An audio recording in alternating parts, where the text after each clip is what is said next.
voltando aí para a parte 3 do vídeo. Então é isso. Quando for procurar início, é bem simples isso aí, tá? Selecionou o tipo, a gestão, vai para os setores, vai para a quantidade de ativos, divide os setores, divide a porcentagem, pega fundo de tijolo, sempre com PVP 1, tijolo, fundo de papel, sempre no PVP 1, fundo de tijolo de 1 a 1,10, fundo a 0,90 em ambos os setores é oportunidade, valor patrimonial acima de 500 milhões, liquidez acima de 300 mil, se você quiser ter mais segurança acima de 1 milhão, aí você vai sempre pegar só fundo grande, tá? Então aqui ó, que vocês podem ver, liquidez acima de 1 milhão, aqui ó, são esses aqui. Então a gente teria as opções de 1, 2, 3, 4, 5, 6, 3, 4, 5, 6, 7 fundos. Então seria o filtro nosso em cima da liquidez, seria só esses fundos aqui. Ah, beleza. Então eu vou pegar os 7 fundos primeiros pela liquidez. Aí você vem no dividendo. Os 7 fundos do dividendo, PVP, mais próximo de 1. Então aqui os 7 fundos. E aí você ia criando seus filtros aí para você estar selecionando seus fundos imobiliários. KND, tem fundo de logística. Eu quero colocar 2 de logística. Como que eu vou selecionar os dois então? É isso que eu tô falando. Você vai aqui, olha o PVP, vem pelo patrimônio do fundo também. Porque querendo ou não, os fundos maiores os fundos que tem mais tempo no mercado. Então você pode ver HGLG, BTLG. Então você pega aqui o patrimônio, você vai pegar os maiores e normalmente os mais antigos aí, por ter o patrimônio maior. Então se ele tem mais tempo no mercado, teoricamente ele já passou por bastante coisa, então ele é um fundo bom. O HGLG mesmo, eu acho que se eu não me engano é um dos mais antigos da bolsa aí. Hoje está no PVP 0,98, então você está comprando ele mais barato do que os imóveis que tem dentro dele. Entendeu? Aí o início disso aí também, depois você cria uma conta na corretora. O normal é sem taxa, tá? Pra você aplicar. Um aplicativo fácil de usar. Banca corretora que você sente confiança. No caso eu uso o Banco Inter. Na conta do Mozão aí eu uso a Rico. E na carteira da minha mãe eu uso a Rico também. Tem que ser um banco ou uma corretora que você sente confiança e deixar seu dinheiro. Hoje qualquer banco ou corretora você consegue mexer aí. Até os bancão grandes aí hoje é corretagem zero para você investir. É isso, o básico do básico aí para você iniciar aí pelo menos nos fundos imobiliários é isso daí, são um tipo de investimento fácil de você entender, porque nada mais é do que imóveis e aluguel. No final do dia é uma pessoa responsável por comprar imóveis, alugar para os inquilinos, receber o valor dos aluguel, pagar as despesas do fundo que pelo seu serviço e repassar os aluguéis para os cotistas que têm cotas desse fundo imobiliário. Então não é um bicho de sete cabeças entender isso daí. Aí com o tempo você vai aperfeiçoando mais e vendo mais coisas dentro dos fundos imobiliários e vai aprendendo com o tempo as outras coisas sobre os fundos imobiliários.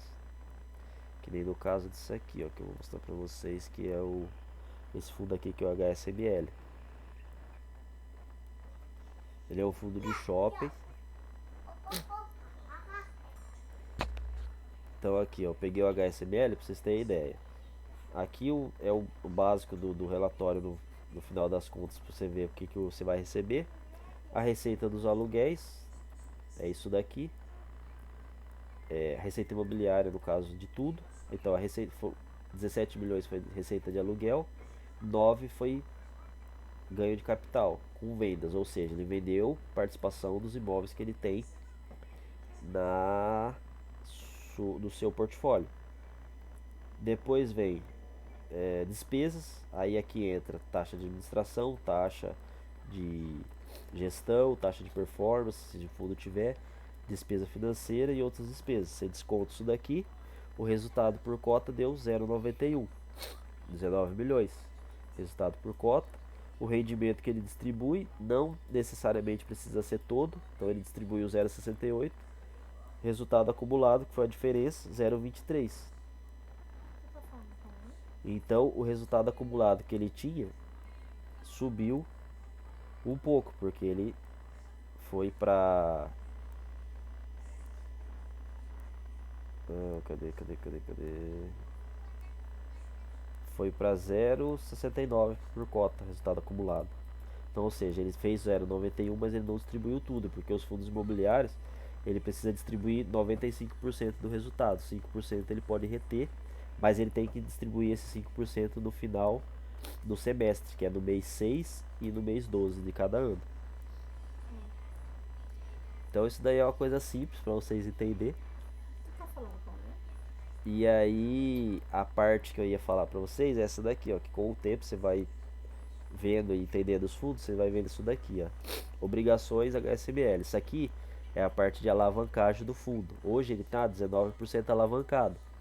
Então isso daqui nada mais é do que dívida que ele tem para pagar no prazo aí, que nem aqui, essa dívida aqui até dezembro de 2036, 2037, são dívidas longas, mas de qualquer jeito ele tem que pagar.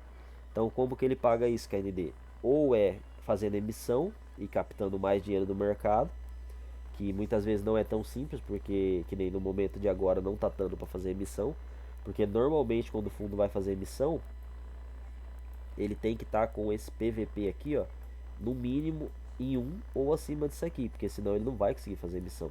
Se o preço da cota estiver abaixo disso daqui, ó, que é o valor patrimonial, ele não vai conseguir emitir, porque é para a pessoa que vai comprar, não compensa entrar na emissão. Se o preço de tela ela compra e paga um valor mais barato do que da emissão, entendeu? Então por isso essa parte de emissão é importante e você sempre está atento nessa parte de alavancagem do fundo. O ideal de alavancagem de fundo aí é no máximo aí de 20 a 25%. Acima disso aí já fica meio extrapolado, é sempre bom não entrar em fundo com acima de 25% aí de alavancagem, porque é um risco maior de não conseguir captar dinheiro e aí acabar tendo que tem outros mecanismos aí que eles usam para emitir, para levantar dinheiro com vários bugzinhos aí que eles fazem de dívida. Mas o ideal mesmo é vocês seguir isso aí abaixo de 25% de alavancagem para não ter tanto problema, de preferência no máximo 15 mesmo, para não ter, para ter menos problema possível ainda. Fundos bons normalmente não tem alavancagem, tá? Mas ultimamente tá uma várzea aí que os caras tá se alavancando aí, mas tem fundo fazendo um bom trabalho, no caso do HSML. Já tem outros que fez uma bosta de trabalho aí com a alavancagem e corrói. A alavancagem nada mais é que a dívida, né? Então ela corrói esse rendimento que poderia estar pagando maior para o fundo, para o cotista, ele é usado para pagar a dívida por causa da alavancagem. Que no caso seria isso daqui, ó, cadê? Despesa financeira, se não me engano, aqui, ó. Ele pagou 6 milhões e 200 de despesa financeira. Ah, o que é essa despesa financeira? É alavancagem. Se ele não tivesse alavancado, essa despesa financeira aqui estaria dentro da receita para distribuir.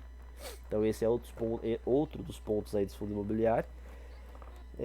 Acho que no mais é isso. Conforme eu for lembrando aí eu vou falando mais. Mas um dos pontos principais aí importante, bem importante aí dos fundos imobiliários para a gente estar acompanhando antes de entrar no fundo, que eu vejo aí é esse ponto de alavancagem, tá? Que eu já vi fundo virando uma bosta por causa da alavancagem, que não conseguiu dinheiro para diminuir a alavancagem e aí vendeu parte do portfólio e aí ficou menor o fundo, ficou uma porcaria ou ficou com o imóvel velho porque os imóveis bons teve que vender, o imóvel velho ninguém quer e por aí vai. Então fiquem ligados aí nessa parte de alavancagem, porque a alavancagem é foda.